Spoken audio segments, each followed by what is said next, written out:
I'll tell you what's impressed me though with the PropTech landscape that I did not expect. In the industry I came from, in the marketing technology industry, the agencies controlled a lot of power and they were just disrupted so hard and they failed. Look, legacy companies will generally fail when it comes to building their own technology stack. I'm not going to name names here because, I've talked to people in the most senior positions in real estate, but they'll admit it too.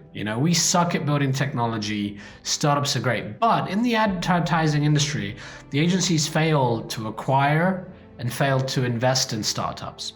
What I'm seeing in this industry in real estate is really impressive. You've got companies like JLL who have an amazing venture fund. You have property management companies themselves like Lincoln Property Group, or you have Greystar that are making investments. Seems to me like the major players, hell, Blackstone's one too, the major players seem to be actually investing in startups. It's like, this example, right? What is it? Who was it that bought a stake in Alibaba? Was it Yahoo or SoftBank? One of the two. They bought a stake in Alibaba, a tiny startup at one stage. Yahoo, yeah. Right, and that stake went on to be worth far more than the core company itself. Yeah, I think that's a valid point. I think these firms have set up, really strong investment arms. But what I'm saying is that that's where they are betting on the future. It's not going to be in trying to redevelop their own systems to match what these companies are doing that they're investing in. You'll see a lot of acquisitions, a lot of consolidation of these big players, acquiring these companies for tens of billions of dollars. But that will be something that happens, I think, over the next 10 years. Yeah, this is a very, very exciting time for sure. The sort of one of the stats I wanted to throw out here, I'm just trying to find it. I'll look for it later, but it's a fascinating story of how failing to invest in other startups means the incumbent company is going to be completely disrupted. There's sometimes incumbent companies destroy startups when they acquire them. In every industry, there's a joke about company X is where great startups go to die after they're acquired, But this is an interesting area where I think that may protect some of the large legacy companies. The CBREs, the JLLs of this world will see startups emerge in their space. It's up to them to either take a strategic equity ownership in those types of companies or to just try to compete. And honestly, this is how the world is. This is frankly evolution. Evolution dictates that the old guard will be disrupted and newcomers come in and they usurp and disrupt the old players. Fascinating dynamics when it comes to the real estate industry itself. Yeah, and I'll just say, Zain, in terms of is the PropTech boom over? I think one really interesting thing to look at is prefabricated construction. And today what that is like, the rise of the accessory dwelling units and putting up a little prefab unit in your backyard, all the way to, just recently we've seen the first 3D printed house hit the market. So, but this concept of prefabricated homes goes back hundreds of years, and if not thousands of years, really.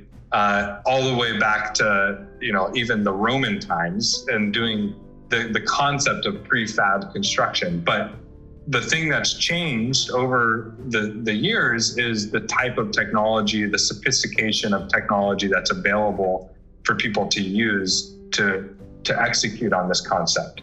So yeah.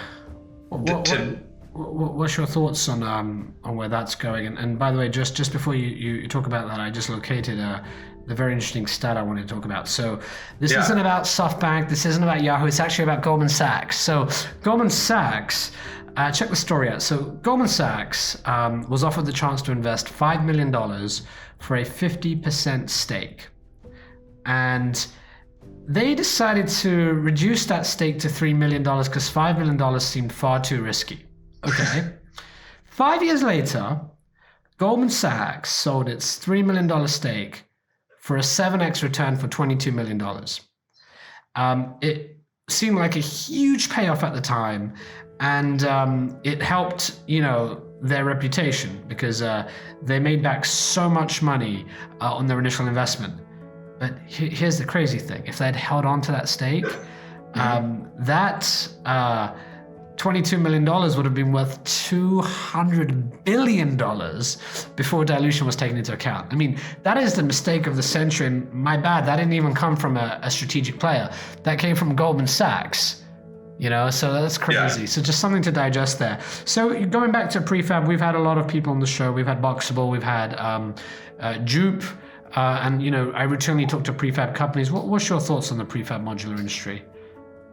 Yeah, I mean, I think it's really exciting, frankly, especially what they're doing in 3D printed construction. The concept that you can have, a 24/7 contractor that doesn't have OSHA laws or tries to, go on strike or unionize, and you can build properties that really opens up the playing field for more affordable and efficient construction, which is one of the primary challenges that many markets like California have with housing affordability is construction, just building, more properties faster for less, and adding that supply into the market theoretically should drive down prices and make housing more affordable. The challenge is really just distribution and scaling it. I mean, I think the number of accessory dwelling units that was built in LA, for example, it almost 10x over the first couple of years that they were in the market, but that number is still a few hundred units. It's not thousands, it's not tens of thousands. So the concept is great, and I think there'll be many different types of kind of prefab construction and modular housing, but it just seems like a logical next step, just given where technology is headed and sort of the economic burdens of housing as a whole. Yeah, we won't dive into that too much because we've had several shows on this, but sort of an anecdote I have here is, you imagine a chief economist who has to look at the financial industry and today has to make sense of all the crazy things going on with cryptos and money being poured into the industry and, et cetera. Well, real estate's even more of a mess. With real estate, you've got things like the nature of construction changing with prefab modular homes and 3D printing. You've got major trends to get your head around. Two things we talked about today: the institutionalization of real estate, especially single family, and the fractionalization and ownership of real estate, and how homes are bought. The fact that technology is coming in and automating so many aspects, I feel sorry for my viewers. I mean, they're getting a taste of some of the, mental headache that I have to deal with trying to understand where is this industry going. It's a complex economy. I mean, there's like 2 million real estate agents alone, right, in the U.S. And then if you think about all the services surrounding real estate, I mean, it's a huge chunk of the job population, right? And also it's the biggest source of concentration of most people's net worths, or their largest expense. So you're dealing with this multi-$100 trillion asset class globally, and it's about to be disrupted. And this is an exciting time. Look, jury's out. I'm going to keep investing in PropTech startups, but jury's out right now. There's a flood of companies, but even though there's a flood of PropTech startups, they're not getting funded very much. And so there's still an arbitrage. I hate to use that word, but there is a great opportunity for everyone to get involved and invest in PropTech startups. Because, there's many VCs and they're smart. Those VCs just frankly admit, we don't understand PropTech, we're not going to play in PropTech. Some VCs are building out specialized strategies like Andreessen Horowitz, for example, or NEA, I know the folks there very well. NEA also is pretty good in this ecosystem, but a lot of VC firms just frankly say, PropTech, we just don't understand it. And I've talked about this before. I've heard of horror stories where VCs will do due diligence by asking their residential real estate agent what they think about this PropTech company. How is a real estate agent going to be able to tell you that? That's just a poor understanding of the market itself. Well, I guess let me ask you, Zain. I mean, I think that's one of the things we saw back in sort of 2015 time. We got a lot of pushback from people just saying, look, these offline sort of operational intensive businesses, they kind of scare us in VC. We don't know how to look at them. And now everyone's biting at the bit to try to be a part of it, because they realize, okay, that's how you can really control the market and build a massive company. How have you sort of looked at operationally intensive businesses in PropTech and found, the opportunity for venture returns that makes sense enough that you would invest? Like, have you sort of navigated that challenge and, given your experience in technology? Well, that is a fantastic question, and that's a very hard one to answer. I mean, it depends what day you catch me on. One day I'm pro hardware, and next day I hate hardware, and I hate operational. But honestly, I'm a big believer in SaaS, and I do like SaaS and software businesses because they produce venture style returns, because the incremental cost of securing a new customer is so low, and the incremental margin and profit is so high. Having said that, there are tremendous opportunities, and that underlines my investment in OneRent, where if you can take a stodgy industry that's operationally intensive and you can bring in technology, then you can win. This opportunity didn't exist 10 years ago or 5 years ago. I think it's because of AI and how sophisticated automation software is now, where the opportunity exists. The fact that you can automate so much and you can cut interactions. I mean, look, chatbots have become a thing recently, and you guys were using chatbots very early on. Even in infancy, like embarrassing sort of prototypes, right? Yeah. But you've improved them significantly. Things like chatbots have changed that, because anything where you need a human-to-human interaction, which is considerably, a company that requires a lot of headcount, a company that requires a lot of salespeople, or even a call center, which was the most innovative thing companies ever did, was have a call center and offshoring, right? Now to bring AI there, you can cut that whole layer of cost. So frankly, is it operationally intensive? I know your team doesn't think it is. Your team believes it has a bad rep as an operationally intensive business. No, it's just building great technology, having amazing technology to automate things. And that's what technology should be. I mean, hell, there was a time when bookkeeping was an operationally intensive business. There was a time when storing your contacts in an address book was an operationally intensive business. Today, it's called SaaS and CRM technology. So I think some of the operational intensive businesses today will become SaaS businesses. And I ran a company like that. I ran an advertising technology company, and it was an operationally intensive business.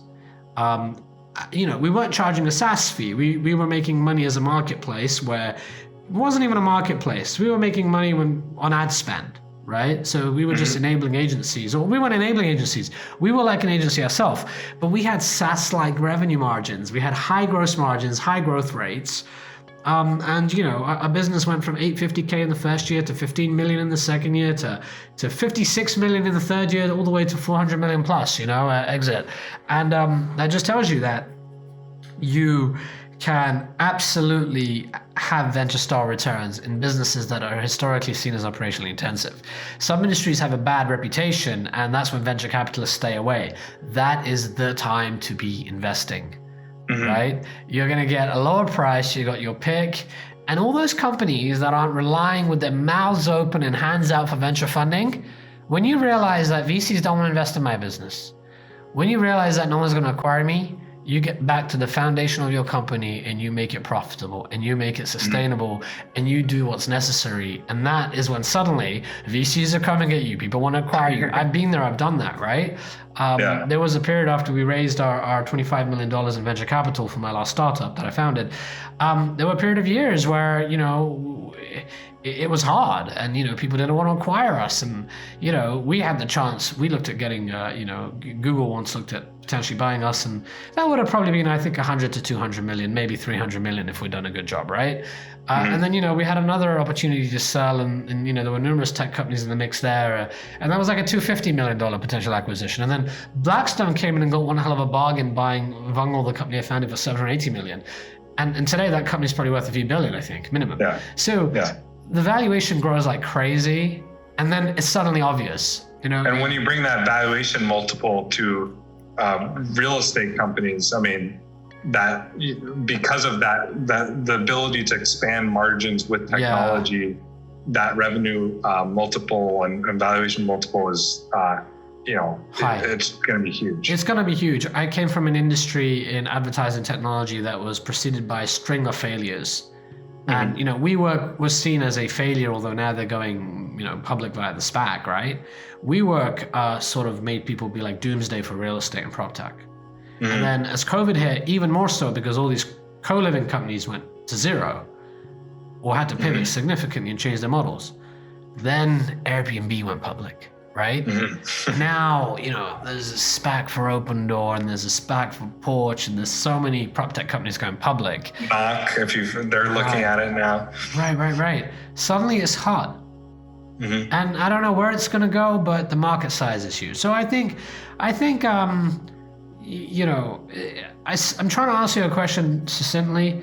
I think some operationally intensive businesses, when you look at them and you sort of dissect the technology, you realize actually this isn't an operationally intensive business from a headcount perspective. It's just a complex tech stack. But other businesses are really just operationally intensive and need headcount. And those I'm not a fan of, as a venture capitalist. But private equity firms love those businesses, Yeah, that makes sense. Yeah.